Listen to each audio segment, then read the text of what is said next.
What if I told you that one of the most fearless dressers in the world is 84 years old? That she wears what most women wouldn't dare to even try on? That her closet looks like an artist's studio? And her morning routine is an act of creative rebellion? Meet Beatrix Ost. She's not a conventional style icon. She doesn't follow trends. She doesn't dress for approval. And she certainly doesn't believe that getting older means fading into beige and playing it safe. At 84, Beatrix layers vintage kimonos over paint-splattered trousers. She drapes herself in scarves like living sculptures. She mixes colors that shouldn't work but somehow sing together on her frame. And here's what matters most. She does it all with absolute joy. Today, we're stepping into her world, not to copy her style, but to learn something far more valuable. We're discovering what happens when you dress without fear, when you stop asking permission, when you finally understand that your wardrobe can be your canvas. Are you ready? Because Beatrix is about to change how you see yourself. 1. The artist who never stopped creating. Beatrix Ost isn't just a woman who dresses well. She's a living artwork who happens to wear clothes. Born in Germany, trained as an artist, she spent decades painting, sculpting, and creating in her Brooklyn studio. But here's the beautiful truth. She never separated her art from her life. For Beatrix, getting dressed is painting. It's sculpture. It's performance. Every morning is an opportunity to create something that didn't exist before. And that mindset, that refusal to compartmentalize creativity, is what makes her style so magnetic. She doesn't ask, is this age appropriate? She asks, does this make me feel alive? She doesn't wonder if she's too old for bold prints or dramatic layers. She knows that creativity doesn't have an expiration date. What Beatrix teaches us is profound. When you approach your wardrobe as a creative practice rather than a set of rules, everything changes. You stop performing someone else's idea of elegance. You start expressing something authentic, something uniquely yours. This is where true style begins. 2. The power of layering like a painter. Watch Beatrix dress and you'll notice something extraordinary. She layers the way a painter builds a canvas. Base colors, textures, unexpected pops of contrast. Each piece adds dimension, depth, story. She might start with a simple linen dress, then add a vintage vest, then a hand-painted scarf, then a collection of necklaces that look like artifacts from different centuries. Nothing matches in the traditional sense. Everything belongs together in a way that feels inevitable. This is the secret so many of us miss. Coordination isn't about matching. It's about creating visual harmony through contrast and balance. Beatrix understands that a neutral base becomes magical when you layer it with unexpected color, texture, and pattern. For women over 50, this approach is liberating. You don't need a perfectly curated minimalist wardrobe. You need pieces that speak to you, that tell your story, that you can combine in ways that surprise even yourself. Start thinking of your closet as a palette, your body as the canvas, and getting dressed as the art of arranging colors, textures, and shapes into something that feels true.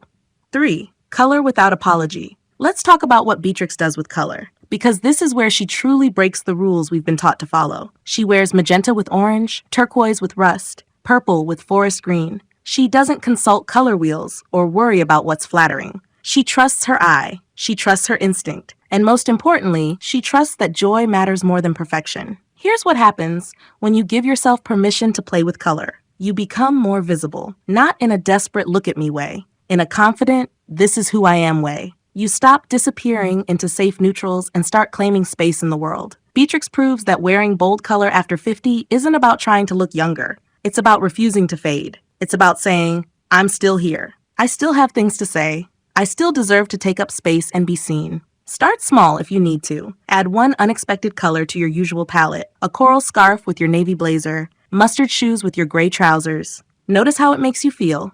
That feeling? That's freedom beginning. 4. Vintage as storytelling. Walk into Beatrix's closet and you're walking into decades of collected stories. That kimono from a Tokyo market in the 1970s. That embroidered vest from a Moroccan souk. That hand-painted silk from an artist friend in Paris. She doesn't wear vintage because it's trendy. She wears it because each piece carries memory, craftsmanship, soul. These garments have lived before. They bring their history into her present moment. For those of us over 50, vintage offers something profound. It connects us to time in a beautiful way. It says that value doesn't diminish with age, that beauty deepens with history, that the old and the new can coexist in perfect harmony. You don't need to shop exclusively vintage, but consider mixing one vintage piece into your modern wardrobe. a 1960s brooch on your contemporary jacket, a vintage scarf with your new dress. These combinations create visual interests that's impossible to achieve with all new everything. Beatrix shows us that style isn't about erasing the past. It's about weaving it into the present, creating something richer than either could be alone. We'll explore her approach to accessories next, and trust me, this is where it gets really interesting. 5. Accessories as emotional punctuation. If clothing is Beatrix's canvas, accessories are her brushstrokes. And she doesn't hold back. Multiple necklaces layered at different lengths, rings on several fingers, scarves tied, draped, wrapped in ways that look effortless, but are actually quite intentional, hats that add drama and mystery, glasses that become statement pieces rather than something to hide behind. Here's what she understands. Accessories are where personality lives. They're where you can be bold even when your base outfit is simple. They're how you tell the world, I made choices this morning. I cared. I'm present in my own life. For women over 50, accessories offer an incredible advantage. They let you express creativity without committing to an entire outfit overhaul. They're affordable, changeable, and instantly transformative. Beatrix piles them on without overthinking. She mixes metals. She combines delicate with chunky. She treats her body as a gallery wall where each accessory contributes to the overall composition. The lesson? Stop saving your beautiful things for special occasions. Your everyday life is the special occasion. That vintage brooch, that inherited necklace, that interesting scarf you bought on vacation, wear them now. Layer them. Combine them in ways that surprise you. This is how you develop your own signature. 6. Comfort that doesn't compromise creativity.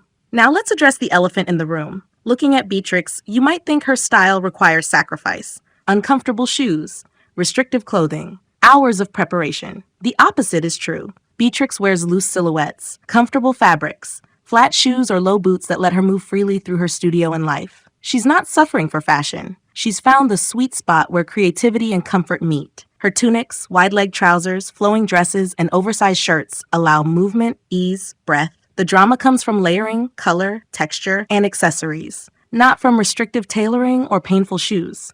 This is crucial for women over 50. We've earned the right to be comfortable. We don't need to prove anything by wearing clothes that hurt. The question is, can we be comfortable and still feel creatively expressed?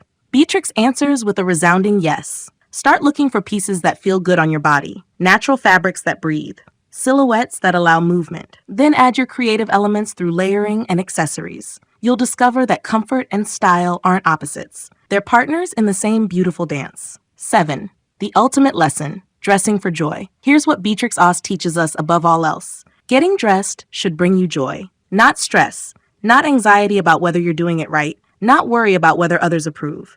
Joy. Pure, uncomplicated delight in the act of adorning yourself. At 84, Beatrix has earned perspective. She knows that life is short. She knows that playing it safe is its own kind of risk, the risk of never discovering who you really are. She knows that your wardrobe is meant to serve you, not the other way around. So she dresses with freedom, with playfulness, with absolute disregard for the invisible judges we all carry in our heads. And in doing so, she gives the rest of us permission to do the same. You don't need to dress like Beatrix. You need to dress like yourself, the version of yourself that isn't afraid anymore, the version that knows she deserves color, creativity, beauty, and self-expression at any age. Start tomorrow morning. Stand in front of your closet and ask, what would bring me joy today? Not what's appropriate, not what's safe. What would make me smile when I catch my reflection? Then wear that. And notice how the world responds when you show up as yourself, dressed without fear.